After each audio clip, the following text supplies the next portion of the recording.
হাত পাখে এমন এক প্রতীক, আল্লাহ পাকের শুকর, যারা ধানের শেষে নির্বাচন করে ধান কাটতে পারে না, যারা নৌকা নির্বাচন করে তারা নৌকা চালাতে পারে না, যারা নাঙ্গল নির্বাচন করে নাঙ্গল বইতে পারে না, কিন্তু হাত পাকে এমন এক প্রতীক, যারা নির্বাচন করে তারাও হাত পাকা ঘুরাতে পারে, যারা সমর্থন করে তারাও ঘুরাতে পারে, মুসলমানরা ঘুরাতে পারে, হিন্দুরাও চালাতে পারে, পুরুষরাও করতে পারে, মহিলারাও চালাতে পারে, কথা ঠিক না? যে যে প্রতীক নিয়ে নির্বাচন করে সেই প্রতীক কেউ বিছানায় রাখে না, বুকের মধ্যে রাখে না, কিন্তু হাত পাখে এমন একটা প্রতীক যেটা ঘুমের সময় বুকের উপরে থাকে। এইটাই শান্তি, এইটাই মুক্তির পথ। আমি বিশ্বাস করি এই হাত পাকা শান্তির প্রতীক, মুক্তির প্রতীক। ইনশাআল্লাহ এই সামনে আমরা থাকবো। কিসের পক্ষে থাকবো? জোরে বলেন, কিসের পক্ষে থাকবো? রাজি আছেন ইনশাআল্লাহ? আজকে আমাদের মধ্যে এত খারাপ গর্হিত কাজ চলতেছে, এত খারাপ কাজ চলতেছে, কই আপনার আমার মধ্যে নিষেধ করার মন নাই কেন? মন নাই কেন? মস্তিষ্ক আসে না কেন? এটা পয়দা হয় না কেন? দেখেন সব জায়গার হুকুম এক না, সব জায়গার হুকুম এক না। কিভাবে অসৎ কাজ থেকে মানুষকে বিরত রাখবেন? নবী আলাইহিস সালাতু ওয়াস সালাম হাদিসের মধ্যে ফরমান, মান রাআ মিনকুম মুনকারান ফালিগাইয়িরু বিয়াদিহি ফাইন লাম ইয়াস্তাতি'উ বিলিসানিহি ফাইন লাম ইয়াস্তাতি'উ বিকলবিহি ওয়া যালিকা যাফুল ঈমান। মুসলিমের মধ্যে রওয়ায়াত আসছে, নবী আলাইহিস সালাতু ওয়াস সালাম ফরমান, যখন কোনো খোদাদ্রোহিত কাজ দেখো, গর্হিত কাজ দেখো, শক্তি থাকলে শক্তি দিয়ে পরিবর্তন করো। এখানে ইয়াদ দ্বারা অর্থ শক্তি। যদি তোমার শক্তি থাকে, ক্ষমতা থাকে, যেন সন্তান যদি অন্যায় কাজ করে বাবা শক্তি প্রয়োগ করে তাকে ফিরাবে, স্ত্রী যদি অন্যায় কাজ করে স্বামী শক্তি প্রয়োগ করে ফিরাবে, যদি দেশের মানুষ গর্হিত কাজ করে সরকার শক্তি প্রয়োগ করে সেই গর্হিত কাজ থেকে তাকে ফিরাবে। কি কথা ঠিক না? যদি সেই শক্তি তোমার মধ্যে না থাকে তাহলে কি করো? মুখ দিয়ে এমন ভাবে বলো যেন পরিবর্তন হয়ে যায়। বলতে থাকো। কি মুখ দিয়ে বললে পরিবর্তন হয় কি হয় না? থেমিস মূর্তি বসাবে হাইকোর্টের সামনে, যখন আমরা মুখ খুলছিলাম বসাতে পারে না। শেখ সাহেবের মূর্তি স্থাপন করবে, যখন আমরা মুখ খুলছিলাম ধোলাই পারে স্থাপন করবে, মুখ খোলার পরে বসাতে পারছে? ফতুয়া নিষিদ্ধ করার আইন মুখ খোলার পরে রাখতে পারে নাই। আজকে বইয়ের মধ্যে ডারউইনের থিওরি দেওয়া যে চক্রান্ত চলছিল, যখন সবাই মুখ খুলছি রাখতে, তার মানে এখনো যদি মানুষ অন্যায়ের মোকাবেলায় কথা বলে তা অন্যায় কাজ থাকে না। আমি প্রায় জায়গায় বলি, যেই সমস্ত মানুষগুলি আল্লাহকে সেজদা করে, যারা আল্লাহকে সেজদা করে, যারা সেজদা করে না সব বাদ, যেই সমস্ত মানুষগুলি আল্লাহকে সেজদা করে, এই সমস্ত মানুষ যদি অন্যায়ের মোকাবেলায় জবান খুলতো তাহলে কোনো জায়গায় অন্যায় থাকতে পারতো না। আপনি দেখেন যে মসজিদ, জামে মসজিদের এরিয়ায়, জামে মসজিদের এরিয়ায় যে অন্যায় কাজগুলি চলে, যেই সমস্ত মানুষগুলি মসজিদে নামাজ পড়ার জন্য আসে, ওই সমস্ত মুসল্লিরা একত্রিত হয়ে যদি সিদ্ধান্ত গ্রহণ করত, আমার এরিয়ার মধ্যে কোনো গাঁজা থাকবে না, আমার এরিয়ার মধ্যে অপকর্ম থাকবে না, ফেন্সিডিল থাকবে না, মদ থাকবে না, ওই জামে মসজিদের এরিয়ার লোকগুলি যদি অন্যায়ের মোকাবেলায় জবান খুলতো, আমি বিশ্বাস করি ওই এরিয়ার মধ্যে একটা অন্যায় থাকতে পারতো না। তাহলে কি বুঝলেন? ওই অন্যায়কে আশ্রয় প্রশ্রয় দেয় কে? মুসল্লিরা। ওই অন্যায়কে আশ্রয় প্রশ্রয় দেয় কে? এই মুসল্লিরা। এই মুসল্লিরা জবান খুলে না, এই জন্য অন্যায় বাড়তে থাকে, অন্যায় চলতে থাকে। এর জন্য জবান খুলতে হবে, জবান খুলতে হবে।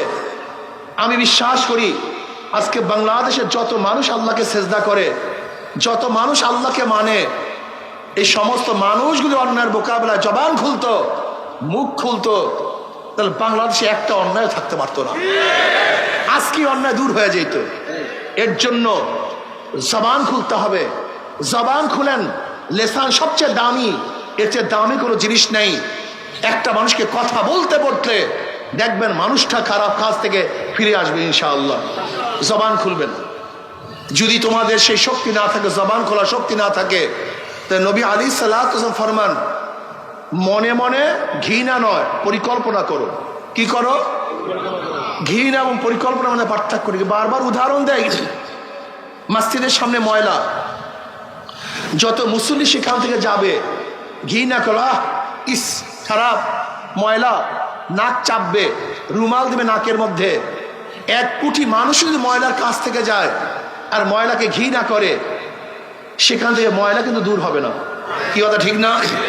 কিন্তু ইমাম সাহেব যদি পরিকল্পনা করে এখানে ময়লা, বালতির প্রয়োজন, ঝাঁটার প্রয়োজন, পানির প্রয়োজন, একজনের পরিকল্পনা নিয়ে বালতি দিয়ে পানি এনে ঝাঁটা দিয়ে যদি ঝাঁটা দেয়, ময়লা থাকবে? একজন মানুষের পরিকল্পনায় ময়লা নাই, কিন্তু 1 কোটি মানুষের ঘৃণায় কিন্তু ময়লা যায় নাই। ঠিক তদ্রুপ আপনাকে আমাকে পরিকল্পনা করতে হবে এই সমাজকে কিভাবে খারাপ থেকে, গরিহূত কাজ থেকে রক্ষা করা যায়, এই সমাজের মধ্যে ইসলামী হুকুমাত কিভাবে কায়েম করা যায়, খোদাদ্রোহী আইনকে বাতিল ঘোষণা করে আল্লাহর আইন, আল্লাহ রসুলের আইনকে কিভাবে প্রতিষ্ঠিত করা যায়, এর জন্য সাধনা করতে হবে। কি করতে হবে? জোরে বলেন। সাধনা করতে, চিন্তা করতে হবে। রাজি আছেন ইনশাআল্লাহ? প্রিয় ভাইয়েরা আমার, খুব ভালো মতো বুঝবেন যারা চরমনাই ময়দানে আসছেন। অনেকেই মনে করেন চরমনাইওয়ালারা বিএনপি বিরোধী, চরমনাইওয়ালারা আওয়ামী লীগ বিরোধী, চরমনাইওয়ালারা অমুকের বিরুদ্ধে তমুকের বিরুদ্ধে। আসলে চরমনাইওয়ালারা কারোর বিরুদ্ধে নয়। আমাদের শাইখ মোর্শেদ নব্বরাল্লাহ আমার কথা বলেছেন, স্পষ্ট বলেছেন, আমরা তার ওই কথার উপর আজও আছি। তিনি স্পষ্ট বলেছেন, হে আওয়ামী লীগ, হে বিএনপি, তোমরা যদি ইসলামী হুকুমাত কায়েম করো, আমরা তোমাদের গোলাম হয়ে থাকবো। আসলে আমরা সত্যের পক্ষে, অন্যায়ের বিপক্ষে। আমাদের শত্রু কেউ নাই, মৃত্যু কেউ নাই। হুব্বুফিল্লাহ বুগজুফিল্লাহ। আমরা মহাব্বত করি আল্লাহর জন্য, ঘৃণাও করি আল্লাহর জন্য। আমরা ঘৃণাও করি আল্লাহর জন্য, মহাব্বতও করি আল্লাহর জন্য। বিশ্বাস করবেন না, আমাদের স্থায়ী কোনো শত্রু নেই, স্থায়ী কোনো শত্রু নেই। যে আল্লাহর পক্ষে সে আমার বন্ধু, যে আল্লাহর বিপক্ষে সে আমার দুশ্মন, সে আমার শত্রু। আজকে যদি আপনাদের মধ্য থেকে কেউ ক্ষুধাদ্রোহী থাকেন, সে আমাদের দুশ্মন, আমাদের শত্রু। ওই ব্যক্তি যখন তওবা করবে, ওই ব্যক্তি সবচেয়ে আমার আপন, সবচেয়ে আমার বন্ধু। ওমর ইবনে খাত্তাব রাদিয়াল্লাহু তাআলা আনহু ঈমান আনার আগে, ইসলাম গ্রহণ করার আগে ইসলামের সবচেয়ে বড় দুশ্মন ছিলেন, কিন্তু ঈমান আনার পর ইসলামের সবচেয়ে বড় বন্ধু হয়ে গেছেন। হুব্বু ফিল্লাহ বুগজু ফিল্লাহ। আসলে আপনারা শত্রু মনে করেন, আমরা কাউ শত্রু না। আমরা কি চাই? আমরা চাই একজন মুসলমান পূর্ণ ইসলাম গ্রহণ করুক, একজন মুমিন পুরো ঈমানের উপর থাকুক। এর জন্য অনেক সময় বলি, আল্লাহ পাক রব্বুল কালামে পাকের মধ্যে ফরমান, ইনিল হুকমু ইল্লা লিল্লাহ। সৃষ্টি যার, আইন তার। জোরে বলেন, সৃষ্টি যার, সৃষ্টি যার, স্রষ্টা আমার আল্লাহ। সৃষ্টি করছেন আমাদেরকে, সে আল্লাহর আইন চলবে না, এইটা মানা যায় না। কিয়ামতের ময়দানে অনেক মুসল্লি দেখবে লক্ষ লক্ষ ব্যারেল মদের গুনাহ, লক্ষ লক্ষ ব্যারেল মদের গুনাহ, লক্ষ লক্ষ জিনার গুনাহ, লক্ষ লক্ষ চুরির গুনাহ, লক্ষ লক্ষ সুদের গুনাহ, লক্ষ লক্ষ ঘুষের গুনাহ। ওই মুসল্লি বলবে, আল্লাহ আমি কোনোদিন কোনো মেয়ের দিকেও তাকাই নাই, এত গুনাহ আসলো কোথার থেকে? আল্লাহ পাক কি বলবেন? আল্লাহ পাক বলবেন, দেখো খুব ভালো মতো বুঝো, আমি জানি তুমি মদ পান করো নাই, লেকিন যাদেরকে ভোট দিয়ে মদের আইন পাশ করছো, তোমার ভোট ব্যতীত মদের আইন পাশ করতে পারতো না, ওই সমস্ত গুনাহ তোমার আমলনামায় লিখে দিস। আপনি কি ভাবছেন আমাদের দেশে মদের আইন বৈধ? এই মদের আইন বৈধ কি করছে? সংসদ করছে। আর সংসদের সংসদ সদস্য কি পাঠাইছে? জোরে বলেন, এই জনগণ পাঠাইছে। খুব ভালো মতো বোঝার চেষ্টা করবেন। যেরকম ধরে নেন, আল্লাহ না করুক, এইটা একটা সংসদ ভবন, এই গোটা চরমনাই ময়দানের সংসদ, এখানে সংসদ চলতেছে। আমি স্পিকার সাহেব বিল উত্থাপন করলাম। কি বিল উত্থাপন করলাম? যে আল্লাহ বলতে কেউ নেই। আপনারা কারা কারা মানেন? আল্লাহ বলতে কেউ নাই। আপনারা কারা কারা মানে হাত তুলেন। যদি হাত তুলেন অবস্থাটা কি হবে? কথা বলেন না কেন? সবাই কথা বলেন। হাত তুললে ঈমান, তাহলে হাত তোলাটা কি মনে করছেন? এই হাত তোলাটা কি মনে করছেন? ইমান থাকতেও পারে, জোরে বলেন না কেন? এই হাত তোলা যেমন তেমন বিষয় না, এটা মারাত্মক বিষয়। এখন ধরেন সংসদে আজকে উত্থাপন হয়েছে মদ জায়েজ, আল্লাহ পাক হারাম করেছেন, কিন্তু সংসদ কি উত্থাপন করছে মদ? কারা কারা রাজি হাত তুলেন? যদি হাত তুলেন, আপনি আল্লাহর বিরুদ্ধে আইন পাশ করছেন। বুঝাতে পারিনি। তা আপনি কি ভাবছেন হাত তোলাটাকে? আপনি হাত তোলা কি ভাবছেন? হা বিজয় হয়েছে, হা বিজয় হয়েছে, হা বিজয় হয়েছে, মদের আইন পাশ হয়েছে, মদের আইন পাশ হয়েছে। মুসল্লিরা খুব ভালো মতো বুঝবেন, শত্রু মনে করবেন না, বৌদ্ধ মনে করিয়েন, শত্রু মনে করে কিছু নাই। যখন সংসদের মধ্যে মদের আইন উপস্থাপন হয়েছে, মদের আইন উপস্থাপন হয়েছে, আর আপনি যখন হাত তুলছেন তখন অবস্থাটা কি হয়েছে? মদের আইন পাশ হয়ে গেছে, মদের আইন জায়েজ হয়ে গেছে। এই মদের আইন যারা জায়েজ করছেন, যাদের ভোটের মাধ্যমে জায়েজ হয়েছে, কিয়ামতের ময়দানে সমস্ত মদের গুনাহ ওদের আমলনামায় লেখা হবে। এবার দেন ভোট, যা মনে চায় তাই করেন। অনেক মুসল্লি দেখবে লক্ষ লক্ষ জেনার গুনাহ। আল্লাহ আমি কোনোদিন মেয়েদের তাকাই নাই। আল্লাহ বলবেন যাদেরকে ভোট দিয়ে জেনার আইন পাশ করছো, সমস্ত গুনাহ তোর আমলনামায় কপাল পোড়া। দেখবে লক্ষ লক্ষ চুরির গুনাহ। আল্লাহ আমি তো চুরি করি নাই, ডাকাতি করি নাই, ঘুষ খাই নাই। আল্লাহ বলবেন যাদেরকে ভোট দেওয়ার মাধ্যমে সুদের আইন পাশ করছো, ঘুষের ব্যবস্থা করছো, সমস্ত গুনাহ তোর আমলনামায়, তোর ভোট ব্যতীত এই সুদের আইন, এই ঘুষের আইন, এই চুরি ডাকাতি হইতো না, কাজে সব গুনাহ তোর আমলনামায়। মুসাল্লি আলা রাসূলিহিল কারীম, আম্মা বাদ। وأعوذ بالله من الشيطان الرجيم. بسم الله الرحمن الرحيم. كنتم خير أمة أخرجت للناس تأمرون بالمعروف وتنهون عن المنكر وتؤمنون بالله. صدق الله العلي العظيم وصدق رسول النبي الكريم. সবাই দুরূদ শরীফ পড়ি। আল্লাহুম্মা সাল্লি আলা সাইয়্যিদিনা ওয়া নাবিয়িনা ওয়া শাফিঈনা ওয়া হাবিবিনা ওয়া মাওলানা মুহাম্মদ সাল্লাল্লাহু আলাইহি ওয়া আলা আলিহি ওয়া আসহাবিহি ওয়া বারাকা ওয়াসাল্লাম। আল্লাহুম্মা সাল্লি আলা সাইয়্যিদিনা ওয়া নাবিয়িনা ওয়া শাফিঈনা ওয়া হাবিবিনা ওয়া মাওলানা মুহাম্মদ সাল্লাল্লাহু আলাইহি ওয়া আলা আলিহি ওয়া আসহাবিহি ওয়া বারাকা ওয়াসাল্লাম। اللهم صل على سيدنا ونبينا وحبيبنا ومولانا محمد صلى الله عليه وعلى آله وأصحابه وبارك وسلم. আল্লাহ পাকের শুকর যে মাওলাই কারীম আজকে গোটা দুনিয়ার মধ্যে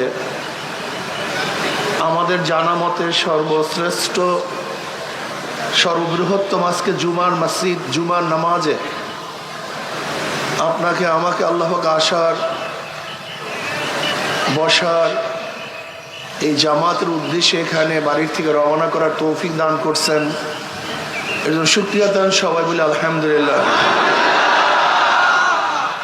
আজকে গোটা দুনিয়ার মধ্যে এই মাজলিস সবচেয়ে বৃহত্তম মুসলমানদের মাজলিস। গোটা দুনিয়ার মধ্যে এত মুসলমান একই জায়গায়, একই মাঠে, একই সাথে আছে বলে আমরা জানি না। এটা আমাদের ইতিহাসের সাক্ষী যে আমরা বৃহত্তম এক মুসলিম জামাতের সাথে জুমার নামাজ আদায়ের উদ্দেশ্যে একই সাথে বসছি। এইটাই মুসলমানদের শান মান। মুসলমানদের শান মানই হলো ঐক্যতা। আজকে আমরা একই সাথে, একই ইমামের পিছনে একইভাবে নামাজ আদায় করব। ইমাম সাহেব যা করবেন আমরা তারই অনুকরণ করব। ব্যতিক্রম করব তো নামাজ হবে না। এইটি ইত্তেবার নিয়ম, ইত্তেবার জাজ্জল্যমান এক প্রমাণ শিক্ষা। ইত্তেবা হওয়া চাই, অনুকরণ করা চাই। যতদিন পর্যন্ত ইতাআত থাকবে, অনুসরণ থাকবে, ততদিন পর্যন্ত এই জামাত টিকে থাকবে। ইতাআত শুধু এই জামাতের সাথে সম্পৃক্ত না, গোটা পরিবারের সাথে। যে পরিবারের মধ্যে আনুগত্যতা আছে সেই পরিবার ঠিক থাকে। যেই পরিবারের মধ্যে আনুগত্য থাকে না সেই পরিবার আর ঠিক থাকে, স্থির থাকে না। যে প্রতিষ্ঠানের মধ্যে আনুগত্য আছে সেই প্রতিষ্ঠান ঠিক আছে, যে প্রতিষ্ঠানের মধ্যে আনুগত্য নাই সেই প্রতিষ্ঠানও নাই। আজকেও আমাদের মধ্যে আনুগত্যতা থাকে, ইনশাআল্লাহ আমাদের এই জামাতও টিকে থাকবে, বাড়তে থাকবে। আতিউল্লাহ ওয়া আতিউর রাসূল ওয়া উলিল আমরি মিনকুম, আনুগত্যতা চাই। নিশ্চিত যারা এখানে আসছি এই নামাজের উদ্দেশ্যে সবাই মুসলমান, এতে কোনো সন্দেহ নেই। আমরা নিশ্চিত মুমিন, এতেও কোনো সন্দেহ নেই। নিজেদের ইমানের উপরে সন্দেহ রাখলে ইমান থাকে না। আমি মুমিন, এই ব্যাপারে কোনো সন্দেহ আছে নাকি? নিজের ইমানের উপর সন্দেহ রাখলে ইমান থাকে না। যদি আমি মনে করি আল্লাহ কয়জন, এই ব্যাস ইমান নেই। জান্নাত জাহান্নাম হবে কি হবে না, ইমান নেই। ফেরেশতা আছে কি নাই, ইমান নেই। আমার মিজান হিসাব বিকাশ হবে কি হবে না, যদি তারাদ্দুদের মধ্যে থাকেন, সন্দেহের মধ্যে থাকেন, মনে আপনি ইমান নেই। ইমান তো ইয়াকিনের নাম, বিশ্বাসের নাম। যেখানে সন্দেহ আছে সেখানে বিশ্বাস নেই, যেখানে বিশ্বাস আছে সেখানে সন্দেহ নেই। যদি আপনি সন্দেহ করেন সেখানে আপনার বিশ্বাস কোথায়? বিশ্বাস তো নেই। এর জন্য ইমানের ব্যাপারে খুব মারাত্মক সন্দেহ সঞ্চয় থাকতে পারবে না। আমি বিশ্বাস করি কোরআন আল্লাহ পাকের কিতাব, এর মধ্যে যাহা কিছু নাজেল হয়েছে সব আল্লাহর তরফ থেকে। এটা আমাদের জন্য বিধান, নিয়ম কানুন। হাদিস হলো ব্যাখ্যা। জনাব মুহাম্মদ রাসূলুল্লাহ সাল্লাল্লাহু আলাইহি ওয়াসাল্লাম ব্যাখ্যা দিয়েছেন এই আয়াতের উদ্দেশ্য কি, আয়াতের উদ্দেশ্য কি। এর জন্য আম্মাজান আয়েশা সিদ্দিকা রাদিয়াল্লাহু তাআলা আনহার কাছে প্রশ্ন করা হয়েছে যে নবী আলাইহিস সালাতু ওয়াস সালামের চরিত্র কি, আখলাক কি, আপনি বয়ান করেন। তিনি বললেন, তুমি কি কোরআন পড়ো নাই? বলছেন পড়ছি তো। খুলুকুল কোরআন। নবী আলাইহিস সালাতু ওয়াস সালাম আখলাক হলো বাস্তব কোরআন। কি কোরআন? বাস্তব কোরআন। কোরআন হলো থিওরিক্যাল, আর নবী আলাইহিস সালাতু ওয়াস সালাম প্র্যাকটিক্যাল। কোরআনের মধ্যে নামাজের কথা আসছে, কিভাবে নামাজ পড়বেন, কিভাবে নামাজ আদায় করবেন, এর প্র্যাকটিক্যাল জনাব মুহাম্মদ রাসূলুল্লাহ সাল্লাল্লাহু আলাইহি ওয়াসাল্লাম কি বলছেন? সল্লু কামা রাআইতুমুনি উসাল্লি। বাস্তব প্র্যাকটিক্যাল। নবী আলাইহিস সালাতু ওয়াস সালামের নামাজের সাথে যেই নামাজ মিলবে সেই নামাজ কাবিলে কবুল, কিন্তু যেই নামাজ নবী আলাইহিস সালাতু ওয়াস সালামের সাথে মিলবে না সেই নামাজ কাবিলে কবুল হবে না। এর জন্য হাদিসের মধ্যে নামাজের বিভিন্ন কায়দা আসছে, পদ্ধতি আসছে। এখানে মনে রাখতে হবে জনাব মুহাম্মদ রাসূলুল্লাহ সাল্লাল্লাহু আলাইহি ওয়াসাল্লামের শরীয়ত যতক্ষণ পর্যন্ত তিনি ছিলেন ততক্ষণ পর্যন্ত শরীয়ত এক ছিল না। পরিবর্তন হতে পারত। খুব ভালো মতো একটা জিনিস মাথার মধ্যে রাখবেন, তাহলে কোটি কোটি প্রশ্নের জবাব হয়ে যাবে। ঈমান সব সময় এক, অভিন্ন। কোনো সময় কোনো নবীর কালে কোনো জমানাতে ঈমানের মধ্যে কোনো পার্থক্য ছিল না, না আসমানে না জমিনে। কারণ নবীর জমানায় বা কোনো সাহাবীদের জমানায় সবাই ঈমান এক, অভিন্ন। নবী আদম আলাইহিস সালাতু ওয়াস ঈমান, আমার নবী আলাইহিস সালাতু ওয়াস ঈমান, সমস্ত ঈমানের মধ্যে কোনো পার্থক্য নেই। সবাই বিশ্বাস করছে আল্লাহ কয়জন? আদম বিশ্বাস করছে কয়জন? আমার নবী। জান্নাত বিশ্বাস করছে কি করে নাই? আমার নবী। জাহান্নাম বিশ্বাস করছে কি করে নাই? আমার নবী। দেখেন ঈমানের ব্যাপারে কারোর কোনো পার্থক্য নেই, সবাই ঈমান সমান। সমস্ত নবী, সমস্ত নবীর উম্মত, সমস্ত সাহাবী, সমস্ত মুমিন, হাত্তাকে কিয়ামত পর্যন্ত, আদম থেকে শুরু করে কিয়ামত পর্যন্ত যত মানুষ আসবে সমস্ত মানুষের ঈমান এক, অভিন্ন। কি কথা ঠিক না? কিন্তু সমস্ত নবীদের শরীয়ত এক ছিল না। সমস্ত নবীদের শরীয়ত কানুন পদ্ধতি এক ছিল না। যেরকম নবী আদম আলাইহিস সালাতু ওয়াস সালাম জমানায় ভাই বোনে বিবাহ জায়েজ ছিল, এখন কি জায়েজ? এখন জায়েজ নেই। ঈসা আলাইহিস সালাতু ওয়াস জমানায় সুয়ার খাওয়া জায়েজ ছিল, এখন কি জায়েজ? তার জমানায় মদ খাওয়া জায়েজ ছিল, এখন কি জায়েজ? এখন কিন্তু জায়েজ নেই। তার মানে ঈমান এক, কিন্তু সমস্ত জমানার নবীদের শরিয়াত কি ছিল না? এক ছিল, পরিবর্তন ছিল। কথা ঠিক না? ঠিক শরিয়াতের মধ্যে যেরকম পরিবর্তন হয়, একই শরিয়াতের মধ্যে পরিবর্তন হয়। নবী আলাইহিস সালাতু ওয়াস সালাম প্রথম দিকে পর্দা ফরজ ছিল না। পর্দা কি ছিল না? পরবর্তীতে এখন কেউ যদি মনে করেন নবী আলাইহিস সালাতু ওয়াস সালামের এক জমানায় পর্দা ফরজ ছিল না, কাজে আজও ফরজ না, এইটি হলো বোকামি। কোরআন হাদিসের মধ্যে বেপর্দার কথা আসছে। নবী আলাইহিস সালাতু ওয়াস সাহাবারা মহিলাদের সামনে গেছেন, কথা বলছেন, এগুলি আছে কি নাই? এখন কেউ যদি কোরআন ও হাদিসের এই দলিল দেখান যে এই তো দেখেন নবীরা বেপর্দা ছিল, সাহাবারা বেপর্দা ছিল, কাজে আমরাও বেপর্দা হব, এইটা হাদিসের মধ্যে আছে, আপনি কি এটা মানবেন? কেন মানবেন না বলেন তো? আপনি বলবেন এক সময় ছিল, এখন কি হয়ে গেছে? নাসেখ হয়ে গেছে। ওটা কি হয়ে গেছে? মানসুখ হয়ে গেছে। নাসেখ মানসুখ, অর্থাৎ পর্দার আইন নাসেখ, বেপর্দার আইন মানসুখ। পর্দার আইনের মাধ্যমে বেপর্দার আইনকে বাদ দেওয়া হয়েছে। কথা ঠিক না? এখন মানবো কোনটা? যেটা শেষে, আগেরটা কি বাদ। একেবারে সহজ কথা না? একই শরিয়াত। নবী আলাইহিস সালাতু জমানায় একসময় বেপর্দা ছিল, হাদিসের মধ্যে আছে, কিন্তু পরবর্তীতে পর্দা। কাজে বেপর্দার হাদিস দেখিয়া আমরা কোনো অবস্থাতেই পর্দা লঙ্ঘন করতে পারি না। এটা কি হয়ে গেছে? নাসিক মানসুখ। কথাটা বুঝাতে পারি নাই। আর উদাহরণ দেই, এরকম নামাজের মধ্যে একসময় কথা বলা জায়েজ ছিল। নামাজের মধ্যে কথা বলা কি ছিল? জায়েজ ছিল। এমন কি যদি কেউ নামাজের মধ্যে পড়ে আসতো, তাহলে যারা নামাজের মধ্যে ছিল তাদেরকে প্রশ্ন করতো, ভাই কয় রাকাত নামাজ হইস? কথা বলেন না কেন? কি প্রশ্ন করতো? কয় রাকাত নামাজ হয়েছে? সে নামাজের মধ্যে বলতো, ভাই এত রাকাত নামাজ হয়েছে। তা যেই ব্যক্তি পরে আসছে সেই ব্যক্তি ওই পরিমাণে নামাজ পড়তো, পড়ার পরে ইমামের সাথে শরীক হইতো। কথাটা ক্লিয়ার? কিন্তু এখন কি নামাজের মধ্যে কথা বলা জায়েজ আছে? আপনারা আস্তে কথা বলেন না। হাদিসের মধ্যে নামাজের মধ্যে কথা বলার হাদিস আছে কি নাই?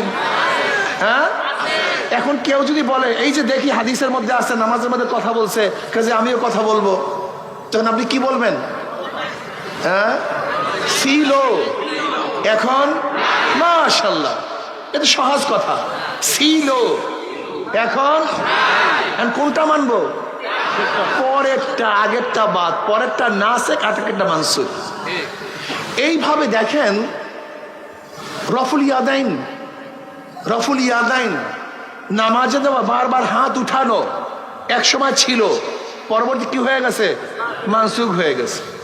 নামাজের মধ্যে কিছু জিনিস আছে যেগুলো তালিমের জন্য, যেরকম আমিন বলা তালিমের জন্য। তালিমের জন্য যে মাসালা আসে সেটা তালিমই, সেটা কিন্তু হুকুম না। যাই হোক, এর জন্য ইখতিলাফটা আমাদের মধ্যে কোন জায়গায় হয়?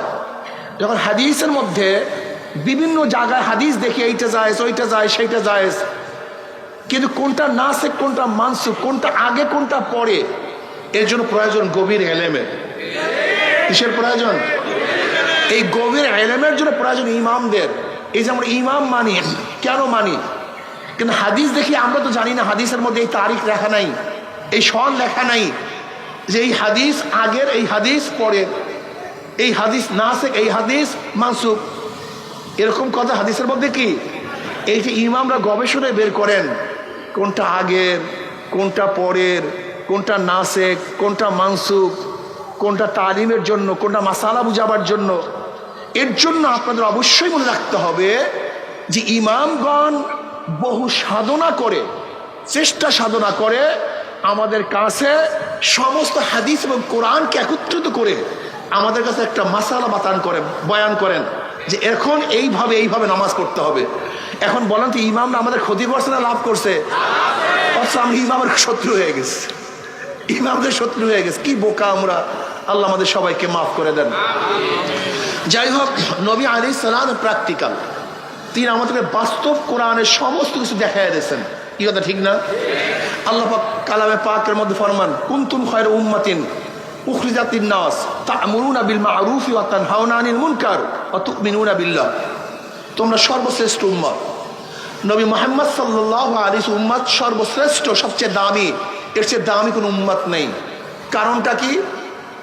দুইটা গুণ এদের মধ্যে আছে। কয়টা গুণ? সবাই বলেন কয়টা গুণ?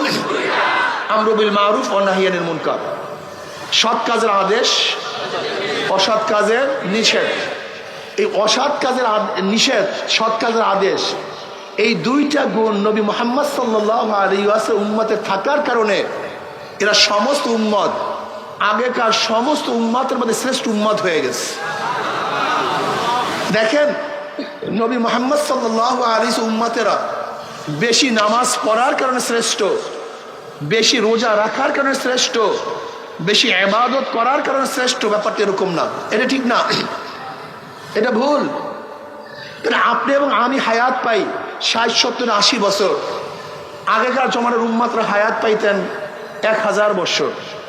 আপনি আমি দুর্বল, সারা রাত্র ইবাদত করতে পারি না। আগেকার জমানার উম্মতরা সারা রাত্র ইবাদত করতেন। আপনি আমি দুর্বল, সারা বছর রোজা রাখতে পারি না। আগেকার জমানার উম্মতরা সারা বছর রোজা রাখতেন। আপনার আমার ব্যবসা আছে, বাণিজ্য আছে, স্ত্রী আছে, মেয়ে আছে।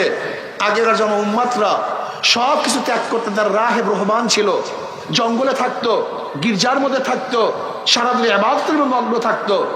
এমনকি না খেতে খেতে তাদের গোশত এবং চামড়া হাড্ডি সার হয়ে গেছে, সব একসাথ হয়ে গেছে, এরকম হ্যাংলা হয়ে যেত, এত ইবাদত করত। তারপরও তাদের চেয়ে আমাদেরকে আল্লাহ পাক শ্রেষ্ঠত্ব দান করার কারণটা কি, এটা মাথার মধ্যে রাখতে হবে।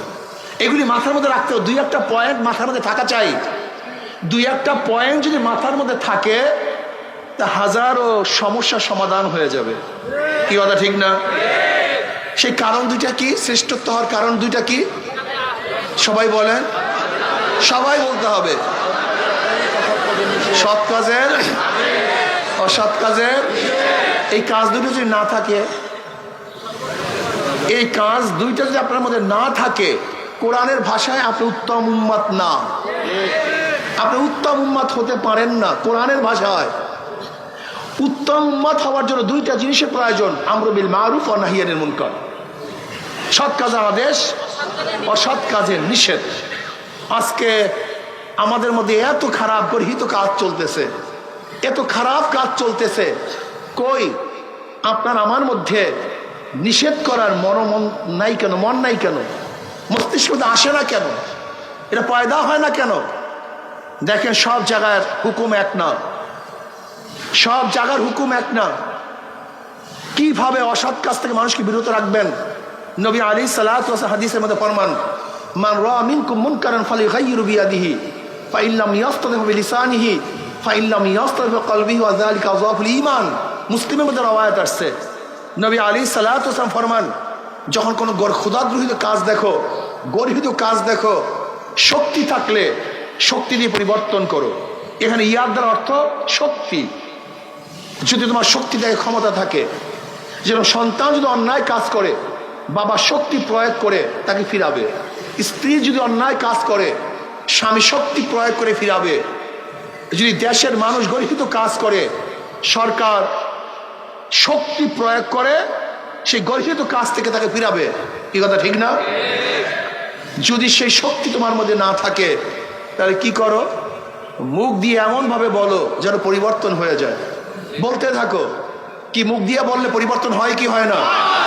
থেমিস মূর্তি বসাবে হাইকোর্টের সামনে, যখন আমরা মুখ খুলছিলাম বসাতে পারে না। শেখ সাহেবের মূর্তি স্থাপন করবে, যখন আমরা মুখ খুলছিলাম ধোলাই পারে স্থাপন করবে, মুখ খোলার পরে বসাতে পারছে? ফতুয়া নিষিদ্ধ করার আইন মুখ খোলার পরে রাখতে পারে নাই। আজকে বইয়ের মধ্যে ডারউইনের থিওরি দেওয়ার যে চক্রান্ত চলছিল, যখন সবাই মুখ খুলছি রাখতে, তার মানে এখনো যদি মানুষ অন্যায়ের মোকাবেলায় কথা বলে, তা অন্যায় কাজ থাকে না। আমি প্রায় জায়গায় বলি, যেই সমস্ত মানুষগুলি আল্লাহকে সেজদা করে, যারা আল্লাহকে সেজদা করে, যারা সেজদা করে না সব বাদ, যেই সমস্ত মানুষগুলি আল্লাহকে সেজদা করে, এই সমস্ত মানুষ যদি অন্যায়ের মোকাবেলায় জবান খুলতো তাহলে কোনো জায়গায় অন্যায় থাকতে পারতো না। আপনি দেখেন যে মসজিদ, জামে মসজিদের এরিয়ায়, জামে মসজিদের এরিয়ায় যে অন্যায় কাজগুলি চলে, যেই সমস্ত মানুষগুলি মসজিদে নামাজ পড়ার জন্য আসে, ওই সমস্ত মুসল্লিরা একত্রিত হয়ে যদি সিদ্ধান্ত গ্রহণ করত, আমার এরিয়ার মধ্যে কোনো গাঁজা থাকবে না, আমার এরিয়ার মধ্যে অপকর্ম থাকবে না, ফেন্সিডিল থাকবে না, মদ থাকবে না, ওই জামে মসজিদের এরিয়ার লোকগুলি যদি অন্যায়ের মোকাবেলায় জবান খুলতো, আমি বিশ্বাস করি ওই এরিয়ার মধ্যে একটা অন্যায় থাকতে পারতো না। তাহলে কি বুঝলেন? ওই অন্যায়কে আশ্রয় প্রশ্রয় দেয় কে? মুসল্লিরা। ওই অন্যায়কে আশ্রয় প্রশ্রয় দেয় কে? এই মুসল্লিরা। এই মুসল্লিরা জবান খুলে না, এই জন্য অন্যায় বাড়তে থাকে, অন্যায় চলতে থাকে। এর জন্য জবান খুলতে হবে, জবান খুলতে হবে। আমি বিশ্বাস করি আজকে বাংলাদেশের যত মানুষ আল্লাহকে সেজদা করে, যত মানুষ আল্লাহকে মানে, এই সমস্ত মানুষগুলি অন্যায়ের মোকাবেলায় জবান খুলতো, মুখ খুলতো, তাহলে বাংলাদেশে একটা অন্যায় থাকতে পারতো না, আজকে অন্যায় দূর হয়ে যেত। এর জন্য জবান খুলতে হবে। জবান খুলেন, লেসান সবচেয়ে দামি, এর চেয়ে দামি কোনো জিনিস নেই। একটা মানুষকে কথা বলতে বলতে দেখবেন মানুষটা খারাপ কাজ থেকে ফিরে আসবে ইনশাআল্লাহ। জবান খুলবেন।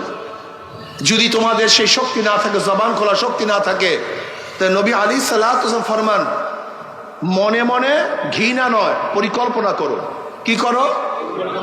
ঘৃণা এবং পরিকল্পনা মানে পার্থক্য করি। বারবার উদাহরণ দেয়, মসজিদের সামনে ময়লা, যত মুসল্লি সেখান থেকে যাবে, ঘৃণা করো, ইস খারাপ ময়লা, নাক চাপবে, রুমাল দেবে নাকের মধ্যে। এক কোটি মানুষ যদি ময়লার কাছ থেকে যায় আর ময়লাকে ঘৃণা করে, সেখান থেকে ময়লা কিন্তু দূর হবে না। কি কথা ঠিক না? কিন্তু ইমাম সাহেব যদি পরিকল্পনা করে, এখানে ময়লা, বালতির প্রয়োজন, ঝাঁটার প্রয়োজন, পানির প্রয়োজন, একজনের পরিকল্পনা নিয়ে বালতি দিয়ে পানি এনে ঝাঁটা দিয়ে যদি ঝাঁটা দেয়, ময়লা থাকবে? একজন মানুষের পরিকল্পনায় ময়লা নাই, কিন্তু এক কোটি মানুষের ঘৃণায় কিন্তু ময়লা যায় নাই।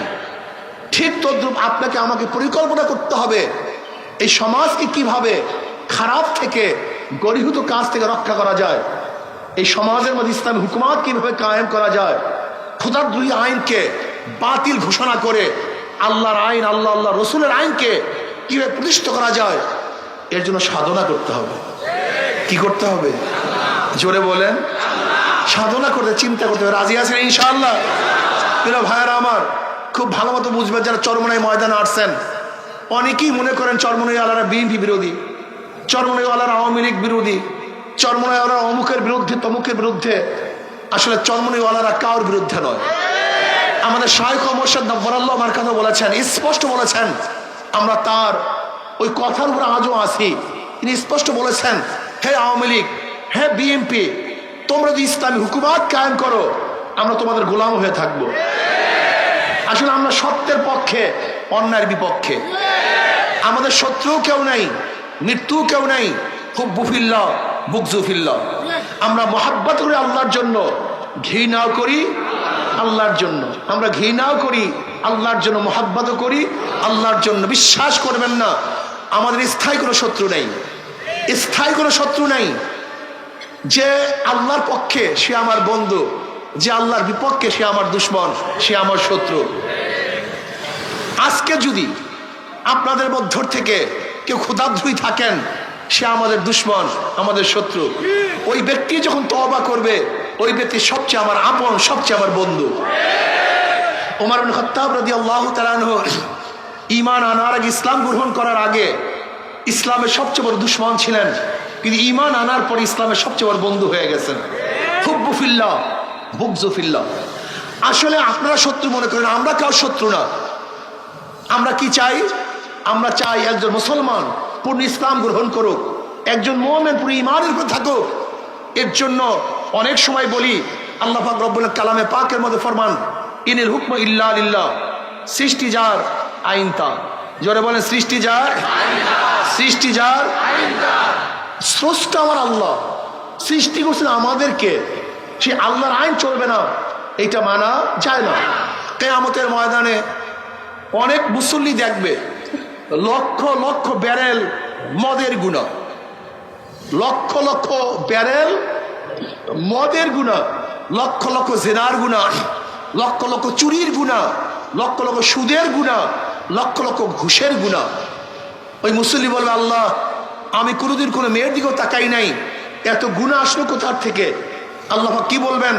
আল্লাহ পাক বলবেন দেখো খুব ভালো মতো বুঝো, আমি জানি তুমি মদ পান করো নাই, লেকিন যাদেরকে ভোট দিয়ে মদের আইন পাশ করছো, তোমার ভোট ব্যতীত মদের আইন পাশ করতে পারতো না, ওই সমস্ত গুনাহ তোমার আমলনামায় লিখে দিস। আপনি কি ভাবছেন আমাদের দেশে মদের আইন বৈধ? এই মদের আইন বৈধ কি করছে? সংসদ করছে। আর সংসদের সংসদ সদস্য কি পাঠাইছে? জোরে বলেন, এই জনগণ পাঠাইছে। খুব ভালো মতো বোঝার চেষ্টা করবেন। যেরকম ধরে নেন আল্লাহ না করুক এইটা একটা সংসদ ভবন, এই গোটা চরমোনাই ময়দানের সংসদ, এখানে সংসদ চলতেছে। আমি স্পিকার সাহেব বিল উত্থাপন করলাম। কি বিল উত্থাপন করলাম? যে আল্লাহ বলতে কেউ নেই। আপনারা কারা কারা মানেন? আল্লাহ বলতে কেউ নাই। আপনারা কারা কারা মানেন? হাত তুলেন। যদি হাত তুলেন অবস্থাটা কি হবে? কথা বলেন না কেন? সবাই কথা বলেন। হাত তুললে ইমান। তাহলে হাত তোলাটা কি মনে করছেন? এই হাত তোলাটা কি মনে করছেন? ইমান থাকতেও পারে। জোরে বলেন না কেন? এই হাত তোলা যেমন তেমন বিষয় না, এটা মারাত্মক বিষয়। এখন ধরেন সংসদে আজকে উত্থাপন হয়েছে মদ জায়েজ, আল্লাহ পাক হারাম করেছেন, কিন্তু সংসদ কি উত্থাপন করছে মদ? কারা কারা রাজি? হাত তুলেন। যদি হাত তুলেন আপনি আল্লাহর বিরুদ্ধে আইন পাশ করছেন। বুঝাতে পারি নেই। তা আপনি কি ভাবছেন হাত তোলাটাকে? আপনি হাত তোলার কি ভাবছেন? হা বিজয় হয়েছে, হা বিজয় হয়েছে, হা বিজয় হয়েছে, মদের আইন পাশ হয়েছে, মদের আইন পাশ হয়েছে। মুসল্লিরা খুব ভালো মতো বুঝবেন, শত্রু মনে করবেন না, বদ্ধ মনে করিয়েন। শত্রু মনে করে কিছু নাই। যখন সংসদের মধ্যে মদের আইন উপস্থাপন হয়েছে, মদের আইন উপস্থাপন হয়েছে, আর আপনি যখন হাত তুলছেন তখন অবস্থাটা কি হয়েছে? মদের আইন পাশ হয়ে গেছে, মদের আইন জায়েজ হয়ে গেছে। এই মদের আইন যারা জায়েজ করছেন, যাদের ভোটের মাধ্যমে জায়েজ হয়েছে, কিয়ামতের ময়দানে সমস্ত মদের গুনাহ ওদের আমলনামায় লেখা হবে। এবার দেন ভোট, যা মনে চাই তাই করেন। অনেক মুসল্লি দেখবে লক্ষ লক্ষ জেনার গুনাহ। আল্লাহ আমি কোনোদিন মেয়েদের তাকাই নাই। আল্লাহ বলবেন যাদেরকে ভোট দিয়ে জেনার আইন পাশ করছো, সমস্ত গুনাহ তোর আমলনামায় কপাল পোড়া। দেখবে লক্ষ লক্ষ চুরির গুনাহ। আল্লাহ আমি তো চুরি করি নাই, ডাকাতি করি নাই, ঘুষ খাই নাই। আল্লাহ বলবেন যাদেরকে ভোট দেওয়ার মাধ্যমে সুদের আইন পাশ করছো, ঘুষের ব্যবস্থা করছো, সমস্ত গুনাহ তোর আমলনামায়। তোর ভোট ব্যতীত এই সুদের আইন, এই ঘুষের আইন, এই চুরি ডাকাতি হইতো না, কাজে সব গুনাহ তোর আমলনামায়। এবার ভোট দেন, যত্নের মতো দেন, ভালো মতো দেন। এই যে মাওলানা নিসার সাহেব, তার এলাকায় এরা ভোট চাওয়ার জন্য গেছে। এক হিন্দু ঠাকুর তাদেরকে দেখার পরে কি কি খাওয়াইছে? সেই সিঙ্গারা, ওই মিষ্টি, তার যে দোকান, অনেক কিছু খাওয়াইছে, অনেক আদর অভ্যর্থনা করছে। এবং ঠাকুর বলতেছে তার পৈটা গলায়, বলতেছে আমি তো হাত পাকায় ভোট দেব। এরা আশ্চর্য হয়ে গেছে, বলে আপনার হাত পাকায় ভোট দেবেন কেন? বলে চরবরে হুজুরের বয়ান শুনতাম আমি, হুজুর বলছে তুমি যাকে ভোট দিছো সে যে অন্যায় করবে তার দায় দায়িত্ব তোমার, এবং সে যে ন্যায় করবে তার সওয়াবের অংশী তোমার। কাজে আমি ভোট দিয়ে আমি যাকে নির্বাচিত করব সে অন্যায় করবে, আর সেই দায়িত্ব আমাকে পালন করতে হবে, এরকম পাগল আমি না। এজন্য আজকে থেকে নিয়াত করছি আমি আর কোনোদিন অন্যার পক্ষে যারা কাজ করে, যারা চোর ডাকাত যে দলের মধ্যে আছে, আমি তাদেরকে ভোট দেব না। আমি তখন থেকে নিয়াত করে হাত পাকায় ভোট দেব। এই হিন্দু ঠাকুরের কথা আল্লাহর কসম করে বললাম, এই যে সাক্ষী এখানে আছে, একজন দুইজন, এরকম বহুত। এর জন্য আমি প্রিয় ভাইদেরকে বলবো, হে আমার বাবারা, হে মুসলমান সন্তানেরা, চরমনাইতে আসছেন, ভোট মারাত্মক এক বিষয়। ভোট মানে সাক্ষী, ভোট মানে সহযোগিতা করা, ভোট মানে সমর্থন করা, ভোট মানে সাহায্য করা। ধরে নেন উপরে চুরি করার জন্য যাবেন, কিছু যুবক চুরি করবে, আপনি খেয়া দেন। এখন খেয়ালাকে বলছে, ভাই আমরা চুরি করতে যাব, আর আপনার খেয়া ব্যতীত তো চুরি করতে পারবো না। এখন খেয়াল বলে, আমি চরমনায় মুরিদ, আমি তবলিগ করি, আমি মুসল্লি মানুষ, তোমরা চুরি করবা, তোমাদের ভাগের মধ্যে আমি নাই। কিন্তু যুবকরা যেহেতু ইচ্ছা করছো, আর আমার খেয়া ব্যতীত পারবা না, আসলে একটা ধাক্কা দিয়ে দিই। খেয়ালা যদি চোরদেরকে একটা ধাক্কা দিয়ে দেয়, আর চোরের চুরির ভাগই না হয়, তাহলে খেয়ালার দোষ আছে কি নাই? কেন আছে বলেন তো, জোরে বলেন। ওই ধাক্কা ব্যতীত চুরি করতে, কাজী ওই ধাক্কা, চুরির যে অপরাধ, ওই ধাক্কারও একই অপরাধ। আপনারা ভোটের ধাক্কা দিয়া, এই ভোটের সমর্থন করিয়া, ভোটের ধাক্কা দিয়া যারা সংসদে লোক পাঠাইয়া ইসলামের বিরুদ্ধে আইন পাশ করান, আপনার ধাক্কা ব্যতীত ইসলামের বিরুদ্ধে আইন পাশ করতে পারত না। কাজে যারা ধাক্কা দিয়ে সংসদে লোক পাঠাইছেন, সমস্ত দায় দায়িত্ব তাদেরকে বহন করতে হবে। কাজে আল্লাহ আমাদের সবাইকে এই খেয়াল রাখার, হুঁশ রাখার তৌফিক দান করেন। ইনশাআল্লাহ আগামী নির্বাচনে ইসলামের পক্ষে হাত পাকার পক্ষে, হাত পাকে এমন এক প্রতীক, আল্লাহ পাকের শুকর, যারা ধানের শেষে নির্বাচন করে ধান কাটতে পারে না, যারা নৌকা নির্বাচন করে তারা নৌকা চালাতে পারে না, যারা নাঙ্গল নির্বাচন করে নাঙ্গল বইতে পারে না, কিন্তু হাত পাকে এমন এক প্রতীক, যারা নির্বাচন করে তারাও হাত পাকা ঘুরাতে পারে, যারা সমর্থন করে তারাও ঘুরাতে পারে, মুসলমানরাও ঘুরাতে পারে, হিন্দুরাও চালাতে পারে, পুরুষরাও করতে পারে, মহিলারাও চালাতে পারে, কথা ঠিক না? যে যে প্রতীক নিয়ে নির্বাচন করে, সেই প্রতীক কেউ বিছানায় রাখে না, বুকের মধ্যে রাখে না, কিন্তু হাত পাখে এমন একটা প্রতীক যেটা ঘুমের সময় বুকের উপরে থাকে। এইটাই শান্তি, এইটাই মুক্তির পথ। আমি বিশ্বাস করি এই হাত পাকা শান্তির প্রতীক, মুক্তির প্রতীক। ইনশাআল্লাহ এই সামনে আমরা থাকবো। কিসের পক্ষে থাকবো? জোরে বলেন, কিসের পক্ষে থাকবো? রাজি আছেন ইনশাআল্লাহ? শুধু আমি একা থাকবো না, বসেন, শোনেন শোনেন শোনেন, আমার শেষ কথা, শেষ কথা। আপনি যাকে যত দাওয়াত দিয়ে দিনের পথে আনবেন, ওই ব্যক্তি যত নেকের কাজ করবে, আপনার আমল নামা ওই পরিমাণে নেক হয়ে যাবে। আজকের থেকে আমাকে এক পানের দোকানদার বলে, পানের দোকানদার বলে, হুজুর আমি 500 ভোট হাত পাকার পক্ষে কালেকশন করছি। আমি বললাম কিভাবে? হুজুর পান বিক্রি করি আর চা বিক্রি করি, মানুষ এখানে বসে চা খায়, আমিও ফাঁকে কাজ চালাইতে থাকি। আমি তাদেরকে বলি, ভাই বাস 5 মিনিটের মধ্যে এই বয়ানগুলো যদি করিয়া দেন, যে ভোটের ফায়দা কি, লস কি, লাভটা কি, উপকার কি, ক্ষতিটা কি, তোমার স্থায়ী তোমার ক্ষতিটা কি হবে যদি এই 5 মিনিটের মধ্যে বয়ানটা করিয়া দেন। যার মধ্যে সামান্য ঈমান আছে, সামান্য আল্লাহকে বিশ্বাস করে, কিয়ামতকে বিশ্বাস করে, যারা কিয়ামতকে বিশ্বাস করে কোনো অবস্থাতেই তারা কিন্তু এই বয়ান থেকে পিছনে যেতে পারে না। ইনশাআল্লাহ আজকের থেকে আমি একা না, আমি একা না, এই জুমা মুবারকে হাজার হাজার লক্ষ লক্ষ মানুষের সামনে ইনশাআল্লাহ ওয়াদা করতে পারি না, ইনশাআল্লাহ কমপক্ষে আমি 100, 200, 500, 1000 যে যে পারেন ইনশাআল্লাহ হাত পাকায় ভোট জোগাতে পারবো না ইনশাআল্লাহ। কি আল্লাহকে দেখাবার জন্য রাজি আছেন সবাই ইনশাআল্লাহ? 2 হাত উঠাবো না 1 হাত উঠাবো? নারায়ে তাকবীর, নারায়ে তাকবীর, নারায়ে তাকবীর, নারায়ে তাকবীর। আমরা সবাই রাসূল সেনা, আমরা সবাই নবীর সেনা, আমরা সবাই রাসূল সেনা। কোরআন সুন্নাহর আলো ঘরে ঘরে জালো, নারায়ে তাকবীর। আল্লাহ আমাদের সবাইকে আল্লাহর জমিন, আল্লাহর হুকুমত কায়েম করার জন্য সর্বোচ্চ চেষ্টা করার তৌফিক দান করেন। ওমা আলাইনা ইল্লাল বালাগ।